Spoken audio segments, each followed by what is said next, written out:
and I'm an addict. Our public relations policy is based on attraction rather than promotion. We need to always maintain personal anonymity at the level of press, radio, and films.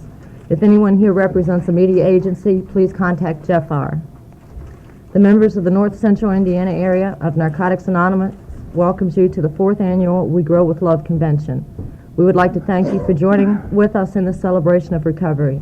We're deeply grateful to Narcotics Anonymous and find great joy in being able to express our gratitude here with you, our family. In Narcotics Anonymous, we are certain that when we come together to share our lives and our love with each other, a miracle happens.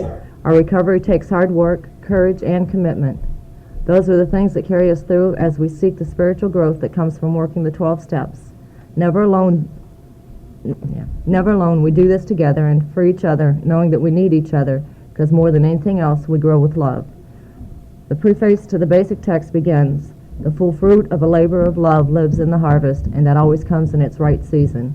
For us, our season has come. Can I get an addict to read just for today?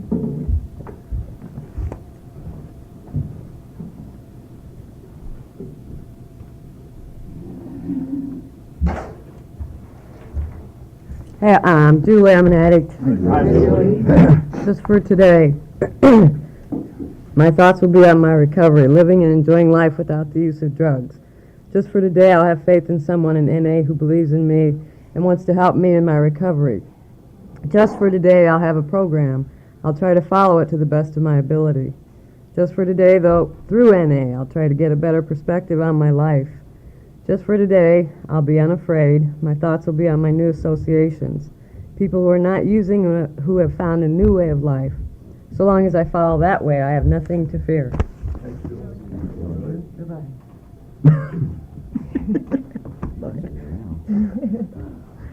Okay, today we're doing admission versus surrender, and our first speaker is going to be Chuck D.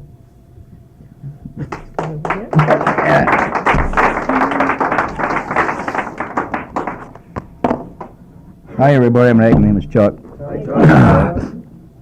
I couldn't even remember the name of this workshop for the first 3 days after I got the supposed to talk on. And I don't usually make notes, but I got an awful headache this morning, so I dashed off a few things.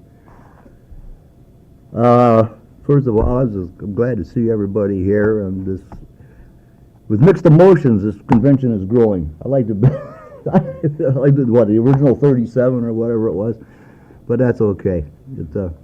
I'm glad I got so much support from my home area. But I got this admissions versus surrender thing. Actually, it's just the first step. And we talk about the first step is we admitted. And what we found, let's see. We found the foundation is the admission that we have no power over addiction. That's the first admission. And I think before we actually ever came into this fellowship of NA, I keep telling people you worked parts of all the 12 steps before you ever got here. And I've often posed this question to a person: which one of the 12 steps drove you into this fellowship? And they look at me kind of strange, and they'll read them, and they'll usually say, damn near all of them. And so that's why I kind of impress on people when they first come in here, at least get a working knowledge of what the steps are all about, and don't be so doggone afraid of them. They're not that intimidating. Admissions in and of itself mean absolutely nothing, because for years and years and years, I admitted that I was an addict to myself, but the bottom line of that was, well, so what? What am I going to do about it? Is really the bottom line of it. We can admit to all kinds of things, but if there's no change involved in it, what the hell good is the admission? You can admit that you're a jerk, a dingbat, or an alkie, or a druggie, or a complete asshole, but if you're not willing to make any kind of a change, the admission is meaningless. So anyway, in the second admission is we can't control our addiction. How can we control our lives? And actually, I think the thing was we say, I admit complete defeat. and then recovery is impossible. But the thing with me is, fine, what are you going to do about this after you made the admission? And that's where the surrender part comes in. Which is, we affirm our surrender to the principles of NA. I copied that out of the first step. And actually, surrender is freedom. You know, like it says, what's it say? Promise of freedom. And I never really understood what surrender meant. I always thought it was, give up. And most guys, when you tell that you got to give up, man, I wimped out. But I remember I was talking to one guy who was a Civil War historian, and he was talking about what surrender when Lee surrendered the Confederate Army, and they was talking about that surrender was freedom for both armies to go home and get back to their normal way of living, their life. So giving up certain things is not a bad idea. And surrender in that terms is, I won. And it sounds like a contradiction in terms, but you walk in, you say, that's it, I've had it. I surrender, I'm beat, I can't take it anymore. And then recovery is impossible. And so this admissions and surrender thing is like the first step we admitted. And then you have the other 11 steps to take care of and get yourself to a lifestyle that we really secretly wanted in the first place. And we never knew how to attain, so we masked all our feelings by filling our bodies with whatever. And I did it for years, and it didn't work. And finally, I think that I finally had a spiritual awakening, which you talk about a 12-step, which I actually think comes before we ever get here, because we're always praying for a suffering addict outside some damn place. Well, at one time that was me. So it was the prayers of the predecessors that got me here, in one respect. And I walked in not knowing what the hell to do. In fact, I didn't walk, and I fell down the basement stairs. And and that was one of those cockamamie prayers that God, do anything you want, just so I can get off this merry-go-round. So he allowed me to trip over the cat, fall down the stairs, and I wound up in the treatment center. Because I thought I broke my hand. And I think the spiritual awakening was when I was going to the hospital in the ambulance. I said, well, Christ, this thing is all puffed up anyway. It's probably broken, but it wasn't. I'm going to be stuck off of work for a while. So I said, well, as long as I'm going to the hospital, I told the ambulance guy, get on the radio and find out there's one of these treatment centers that's got an emergency room to get me in there and get this damn thing straightened out. And it was probably the smartest, wisest move I ever made. And I'm thankful I did that. And that was a surrender too. That's it. I can't go any lower. I'm already in the basement. The next thing was down through the sump pump, out to the treatment plant, garbage treatment plant. But better go to a treatment center and get this thing straightened.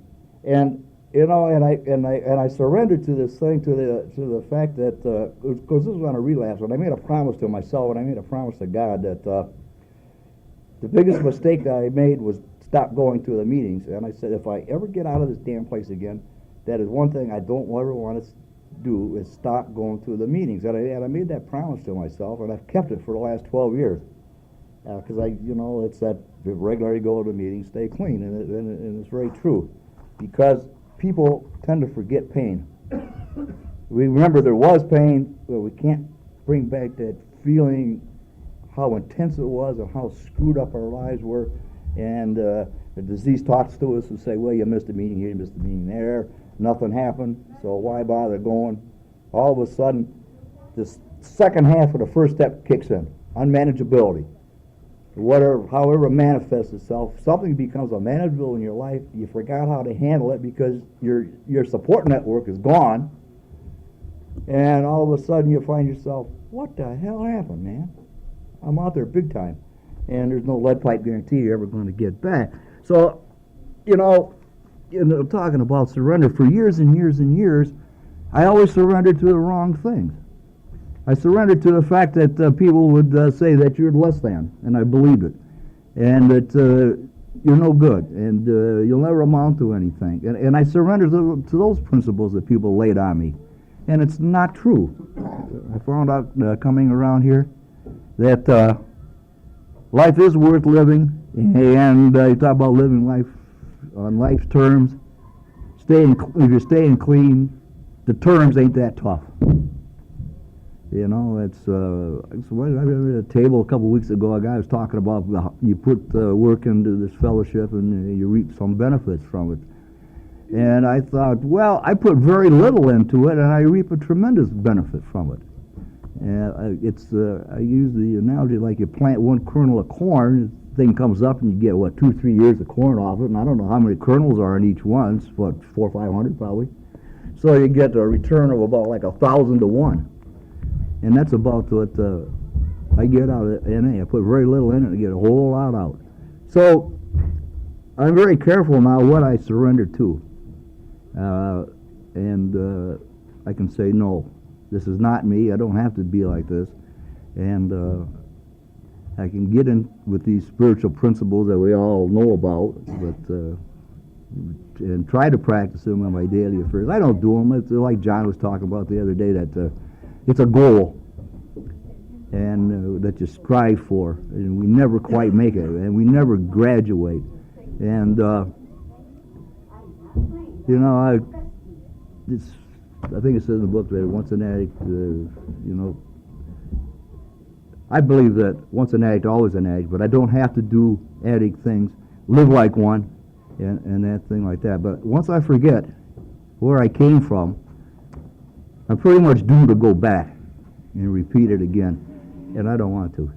So I admit a lot of things, and I'm willing to make the changes, and people call me on it, and I take a look at it. Sometimes I do make the change, sometimes I don't. It all depends how hard-headed I am, depends how much pain is involved in it, and what's the bottom line going to be for me? Because I'm very selfish, you know. I got to see something positive coming out of if I make a change. I hate making changes just for the sake of change. You know, and we always talk about there's a program of change.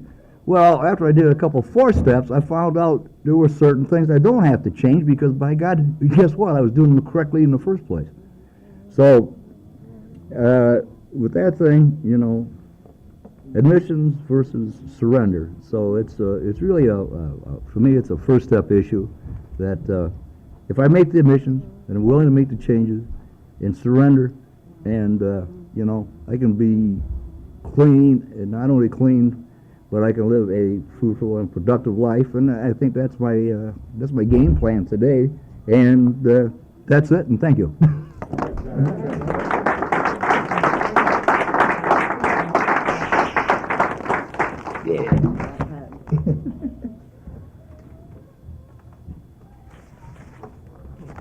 Thanks, Chuck. Our next speaker is Dan F. Oh, really? Got my shirt. I'm Dan, I'm an addict. I usually say that in reverse. I don't know why I said it that way. I'm an addict named Dan. And that's my first admission. You know, like a lot of people around here, I know that I knew and admitted and was aware of the fact that I was an addict long before I wanted to do anything about it.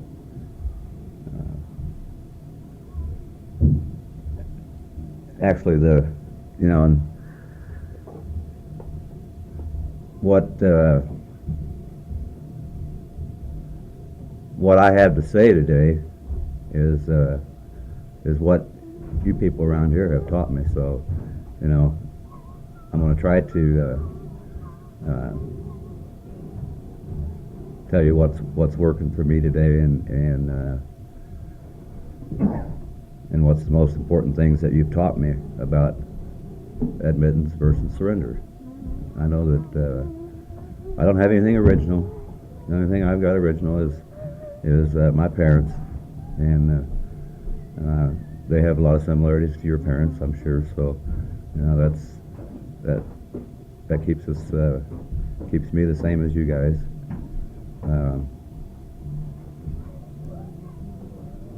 When one of the things that sticks in my mind early in recovery, and I had to go back out after being here for over a year at one time. I went back out, and I ended up getting clean again in prison, and that was where I got some of the foundation, some of the things that have stuck with me. There was a 12-step meeting there.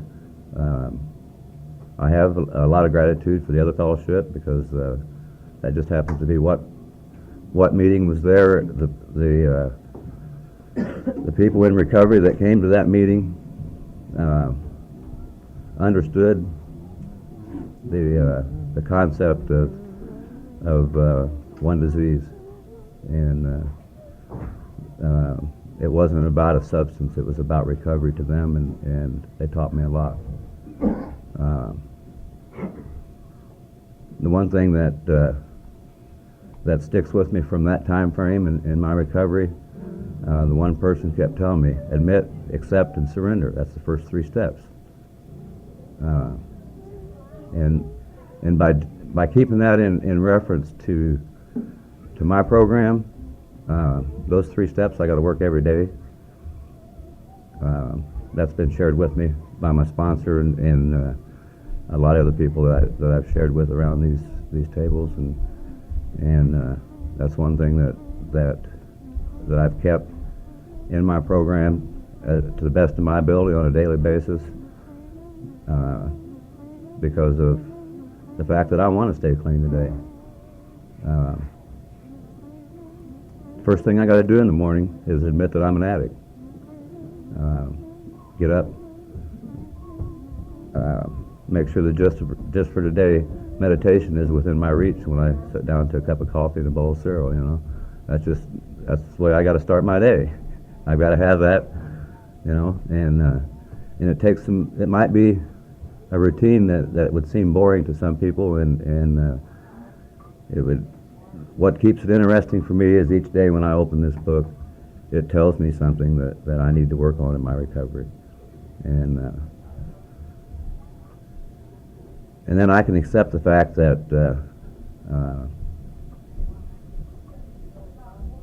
I don't have to do it alone, and surrendering allows me to receive the help that I need. Like Chuck was saying, you know, when I first heard the word surrender, when I come around and was introduced to the program, it's like, you know, surrender. No, I can't surrender. That's admitting defeat. And until I finally did that, I finally admitted complete defeat from successful using. I could never use again.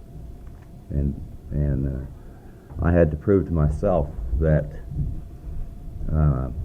I couldn't do just one. I couldn't substitute. I couldn't hang around people that were, I couldn't act out on any of my character defects to the point where it was harmful to myself or others.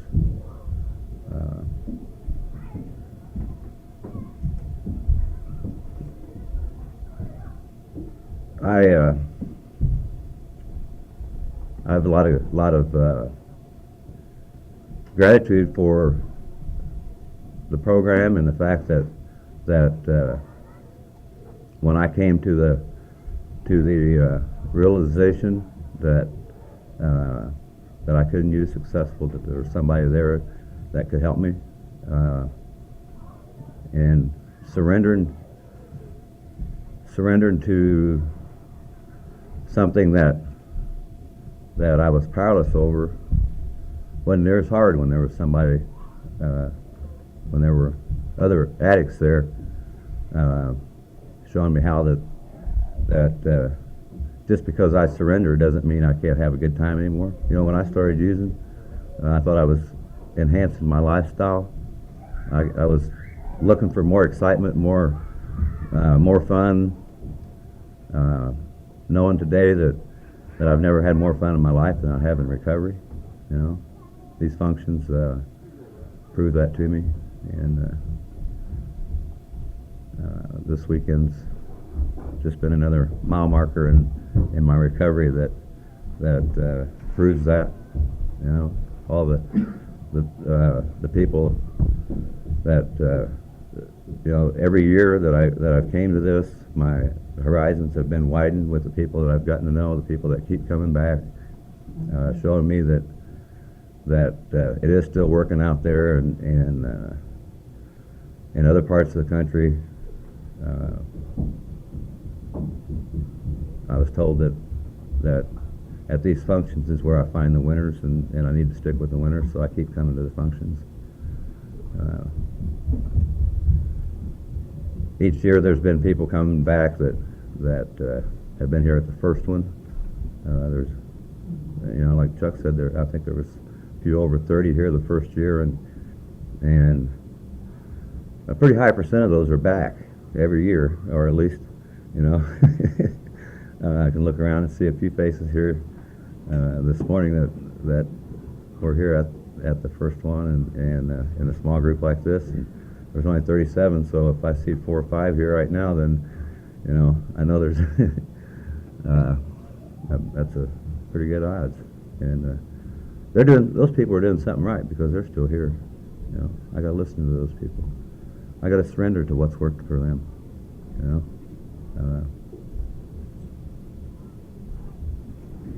they tell me to read the basic text. You know, the one thing that I was thinking about and I didn't know I was even going to share on this until about 20 minutes before the workshop was supposed to be starting, maybe a half hour, but and I still got nervous, so it's a good thing I didn't have more time to get nervous about it. That's just something that I need to. They tell me that the more I do it, the easier it'll be, and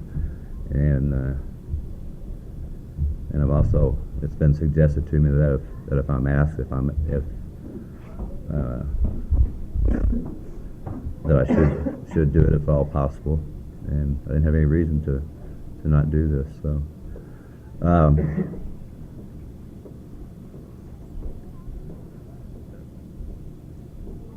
I can admit things, you know, and like I started out talking about admitting that I had a problem.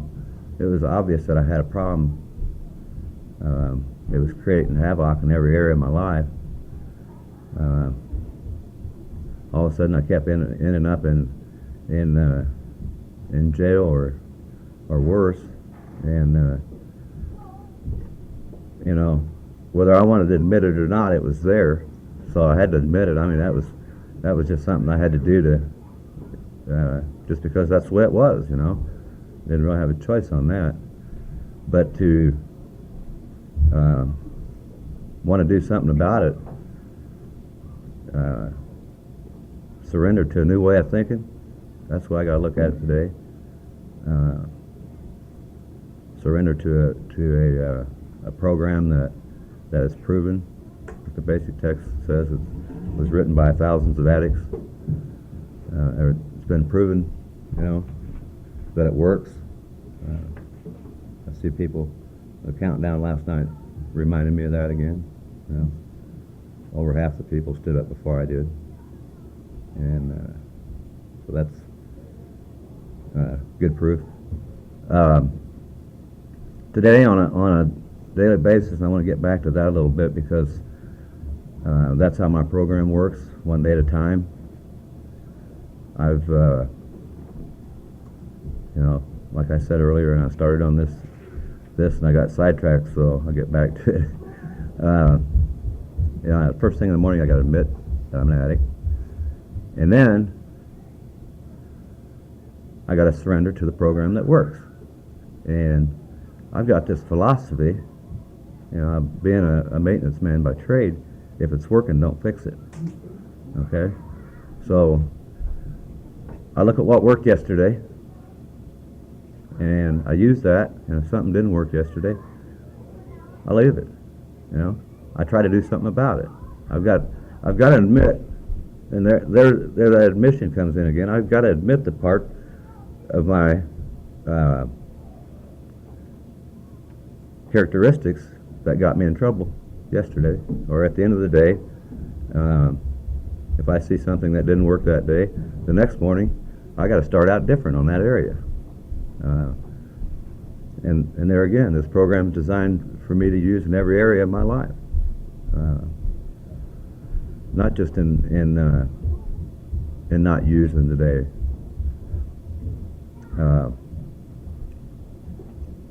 Now, I admitted that something wasn't working. What am I going to do about it? I've got to surrender to the fact that I was powerless over that yesterday. I mean, it was unmanageable, if that's the case, or if it was a problem. It created myself or others harm. I did it my way. Now, what's the choice? That didn't work, so I got to try something different. And I found from experience that through my higher power, there's always other ways available, new things to, and I try to do the next thing in front of me in a lot of areas. Try to do the footwork and allow the guidance to come from outside of myself. And I've heard a lot of people share that all of a sudden, after being clean for a while, their conscience works again, and I can vouch to that mine has reconstructed, and and those are some of the things that I surrender to, and that's my higher power working in me to guide me, putting things in front of me, telling me, reminding me what I need to do, showing me what my part was in a situation, and that's all I can admit to. That's all I can work on. I like to take everybody else's inventory. I can admit to their faults. I can do all that kind of stuff, but until I admit to my part in a situation, and surrender to a power greater than me for guidance to work on that part, I'm just going to keep doing it over and over my way.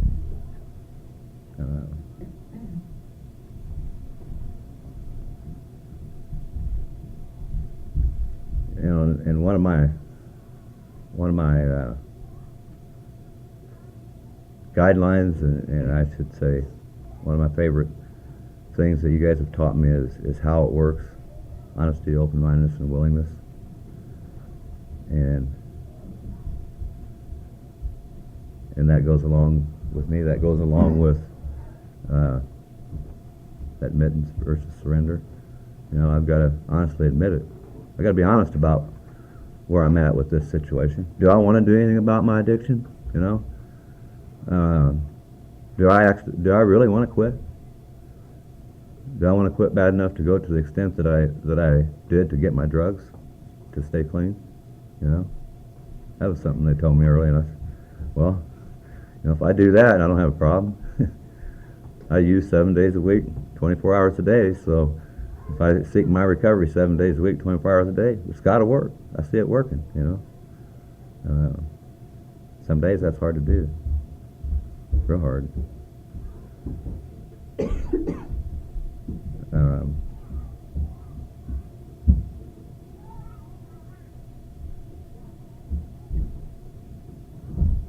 I want to say I lost my train of thought. I'm going to quit.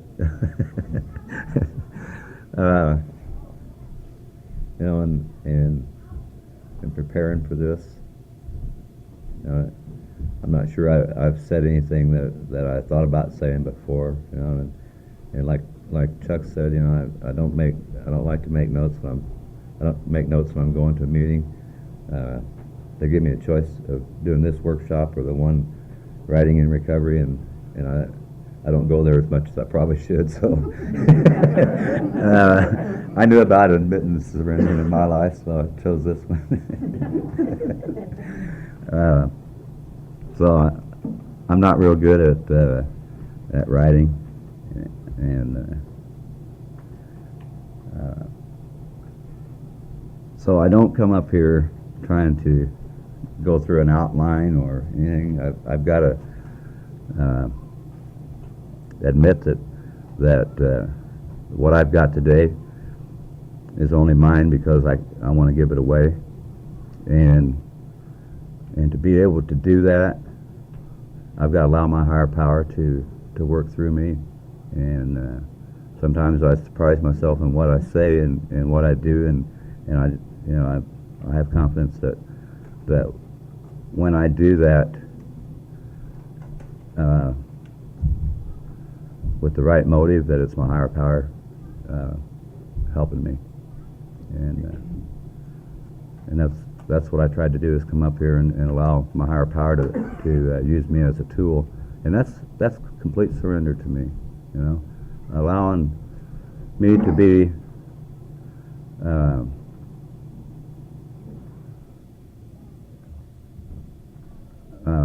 spontaneous, share where I'm at right now. What comes to my mind is my higher power putting those words in there. Just some of the things, like I said when I started, these are some of the things that I found that work, and when I do those is when I'm the most serene and when I feel the best. Serenity is a big goal of mine today, just to be able to enjoy life, the simple things in life, and that's one of the biggest reasons I like coming out here and sitting this close to nature all around me, and this is springtime is when nature's at its best. Everything's coming to its own, and it's new life. It's what recovery is to me. It's new life. It's growth, flowers. It's all good things, except for the mosquitoes. And coming out here and seeing how it's working for other people and seeing them grow in their program keeps me coming back. And thanks for letting me share. And while I've got the floor, and I know there's only a few of you here, but it's been so great being a part of this this convention this weekend, and seeing how things come together and fit together when people work together, and fortunately that's been the thing that's been the most impressive to me. I still know that we're all addicts, and we're still all working on things that are going to get better. I've seen changes to prove that, and in myself and in others. It's a lot easier to see changes in others, so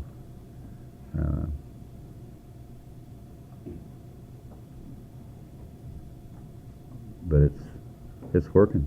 It's working here. It's working all over the world. And how can I lose if I surrender to that? That's all I got. Thanks for letting me share.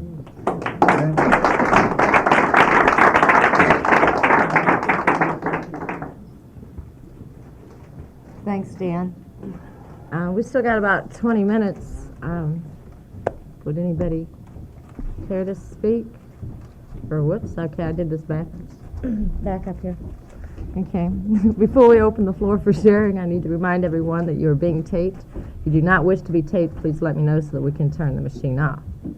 Okay, now we have about 20 minutes. Would anybody care to speak?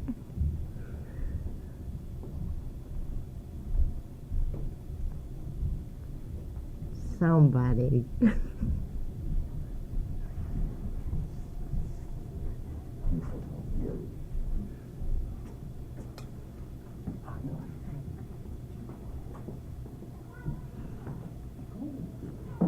Hi, I'm an addict. My name is Gary. When I seen that this morning, and I knew I was going to come here, even before I knew that Chuck was going to be speaking. I seen that admission/surrender, and I realized when I read that it took me a couple of years before I realized that, and even though I know during those couple of years I did like hundreds of meetings and read in the book all the time that admission, then surrender. But it always like ran together, and I thought admission was surrender. And never figured out how come I can't stay clean. And when I came back in this last time for several months, I was, I guess, afraid that it was going to be the same thing. You know, I was going to right back out in a couple of days or a couple of weeks. You know, but the days went by and the weeks went by, and then I was afraid, well, okay, a couple of months. But the months went by, and then I started kind of wondering, well, you know, what's different this time than before, and a lot is different, and I came to start understanding that what was really different was that I had surrendered this time, and for me that meant, you know, when I came back in, I started taking the suggestions that had been given to me over the past couple of years that I had not taken before, and wasn't questioning them. You know, I didn't question, well, gee, does this one apply to me? I might look at it after I did it and say, am I going to do it again? But I took the suggestion. And when I got with my current sponsor, I don't, he might give me a suggestion, and my first thought is, I don't want to do that, but I do it. And I don't ask him, I don't tell him I don't want to do it, I don't ask him, why do I have to do it? I do it. If it doesn't sit well with me, and nothing yet has not sat well with me, but I will do it first, and then I will ask him, how come I had to do that? Or I don't want to do that again, but I'll do it. Before I make any, sometimes even minor moves, you know, I'll get with my sponsor, because I came to the conclusion this time around that I don't know how to run my recovery. I tried running my recovery for a couple of years, and what I ran myself into was right back out. And I feel really grateful, lucky to be here now. I know all of us have seen people, a lot of people come in that we don't see much of or none of anymore, and that we are the few, you know, and we are indeed fortunate to be here, to be free.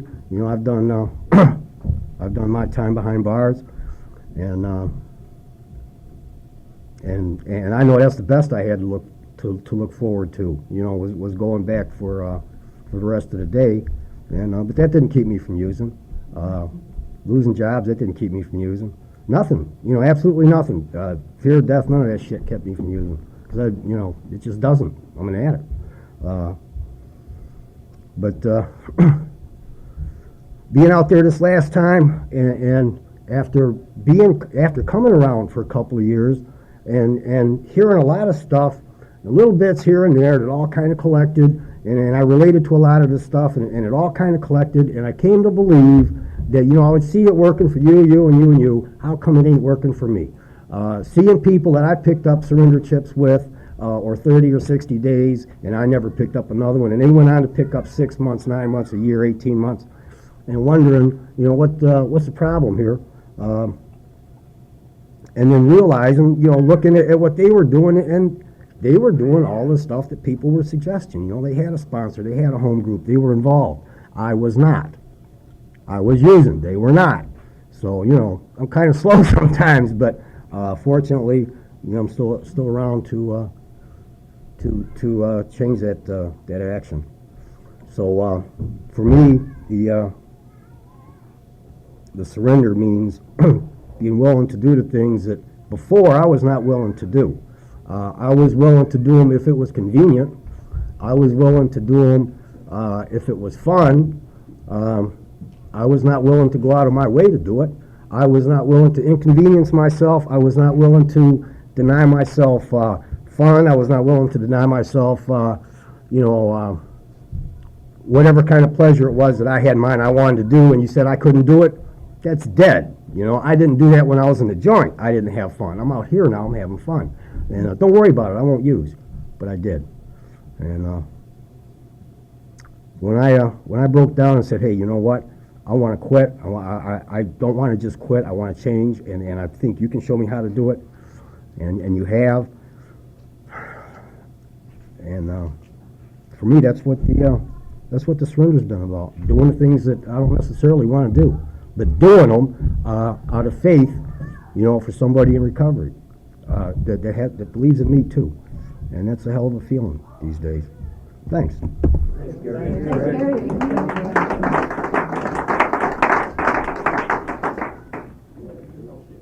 Anybody else?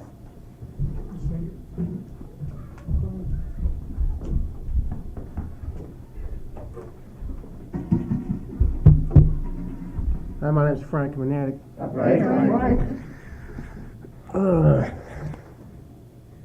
Yeah, I was sitting there listening to how you people share, and we're up here talking, and I was thinking about how that applied in my life and what I've admitted and surrendered to and changed in the last little while in my life. And I know that one of the big things that hits me is, for the past 10 years, I was in a partnership with my brother, and it seemed that, he was good at hustling up jobs, and I was good at coming to rescue. And it felt like after this 10 years of being with my brother in this business, it didn't seem like we were any better off than when we first started. It didn't really seem like we learned a lot of things. And I had this feeling like I was in this big squirrel cage. I was trapped, And one of the big instruments that helped me to realize this is a therapist I was going to. And I was having a common therapist with my brother, and he really helped me to work through this. And, he didn't tell me that this is the way it was. He allowed me to realize that, wow, this is where I am, And I came to the conclusion that I need to end this. And the realization that hit me is that, wow, I feel like I've been in the squirrel cage running around, go get it. And now I've just stepped out of it and I'm looking at it going, wow, that's what I've been doing the last 10 years. And it was a really strange feeling, realizing that that's what I've been doing the last 10 years. Gosh, I don't want to do that again. But then it took a couple more times jumping into it to really realize the core of the situation, that, I didn't want to be there anymore, and I'm going to end it right now. And life is going to be different in this area, And I got into, hey, let's just do it. And it helped me in other areas in my life also, And, change can occur in all areas of my life. It's just not all at once, And I'm really grateful that, I'm choosing to change that area of my life, because life's going to be a lot more peaceful, eliminating all that stress. And I wanted to come up here and share that. Thanks.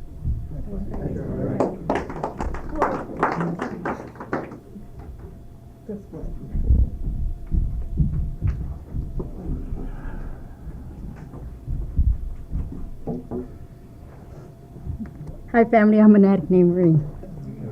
Admitting and surrendering. I don't know. Right now, I'm going through a situation with my child here.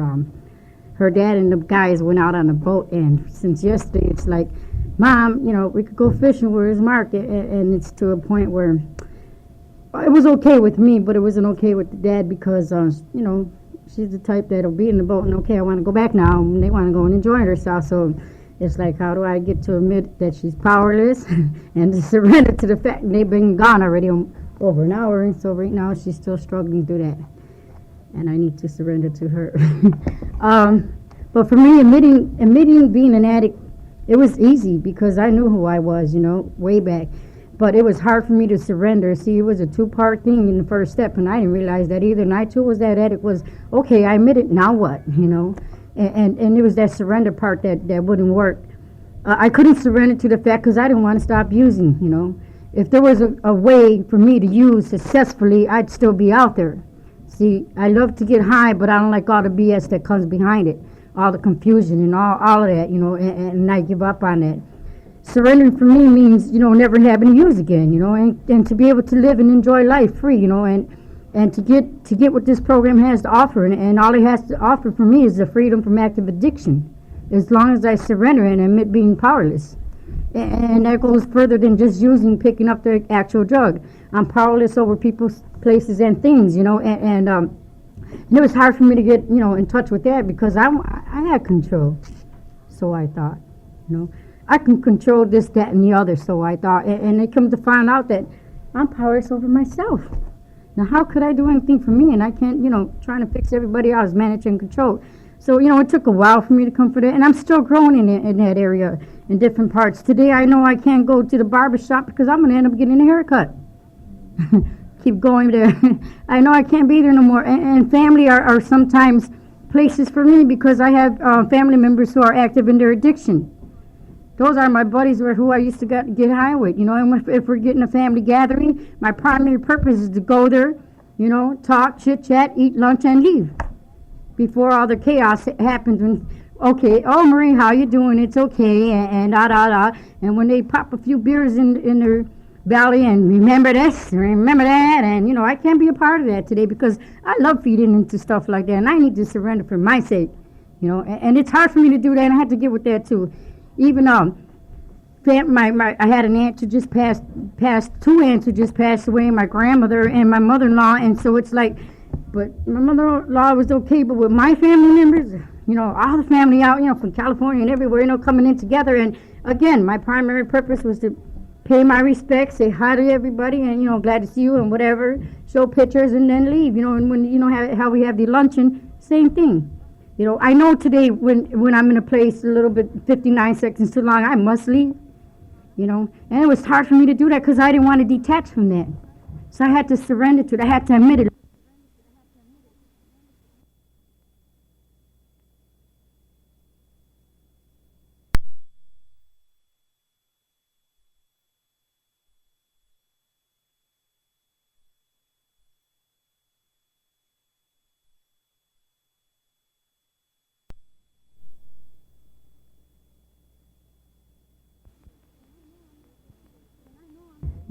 And I know I'm not that strong today too, where I could go and sit there for a long amount of time.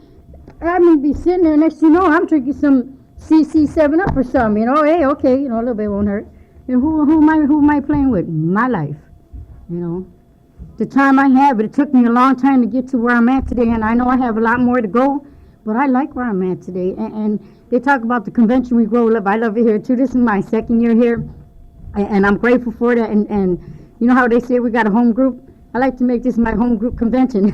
Be here annually because it's real peaceful, and it's not just for me. It's a we thing. My family members, my children being here too, and it's loving and caring. And I see the people here that were here last year, and it's beautiful. And they remember my name. They remember my kids. And it's not just hi, how you doing? I'm an addict. I'm an am. So we meet each other. We learn each other about each other and the experiences that we have, and we go through. And I love it. I love it. And it's a real peaceful convention, and I brag about this convention. Hey, you need to come out there. They're talking about spirituality. Come out there, you get some, because I know when I leave here and I come here, I get real spiritual. The feeling, it's overwhelming, and it's a beautiful overwhelming, and I love that. I can't get that, I can't get that with my family. Like I said again, they'll just say, hi, how you doing? Next thing you know, hey, remember that money you owe me? Remember when you ripped me off? Come on. Remember you took my VCR, Remember you ripped off Mom, I can't be there that long, because, see, I have to admit to them things too, and by surrendering to it, by admitting what I done, yes, I am guilty of it, yes, that has been a part of my life, but I am working on me today. They may not understand that, but as long as they understand that I'm clean, and whatever's worked for me, they don't argue with it. Okay, she's doing, because I had a messed up attitude, I really was very defensive. I see myself in that area at some times, but it's not as much.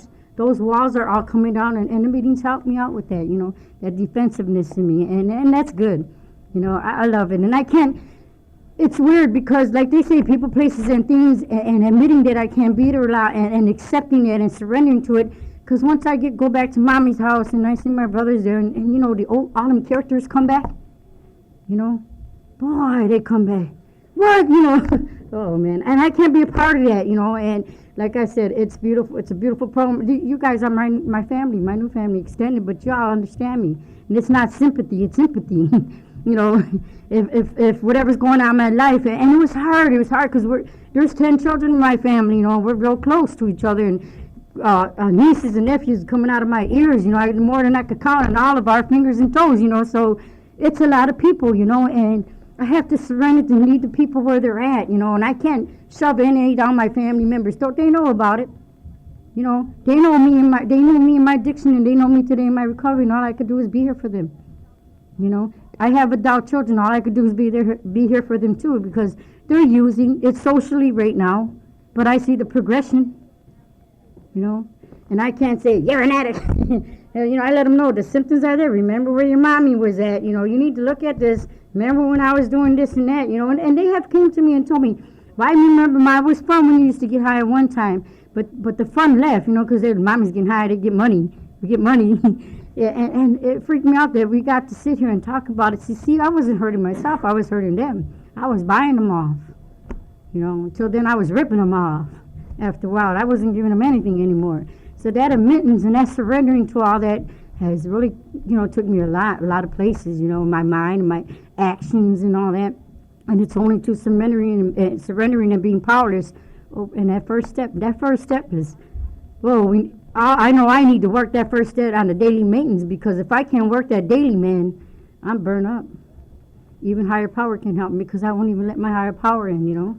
And being at a meeting, and that's why I need to be at meetings too, to surrender, admitting and what went on throughout the day, and what I need help here. You know, I'm stuck. I'm caught up in my stuff. You know, I'm grateful to have a sponsor today too, and they talk about our home group. You know, it's beautiful to have one of those. Because just like at this camp here, and just like at this convention, my home group's the same way.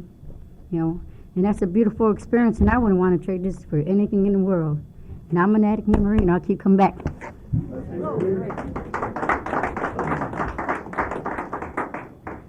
We got about 2 minutes. Does anybody have a burning desire? Okay.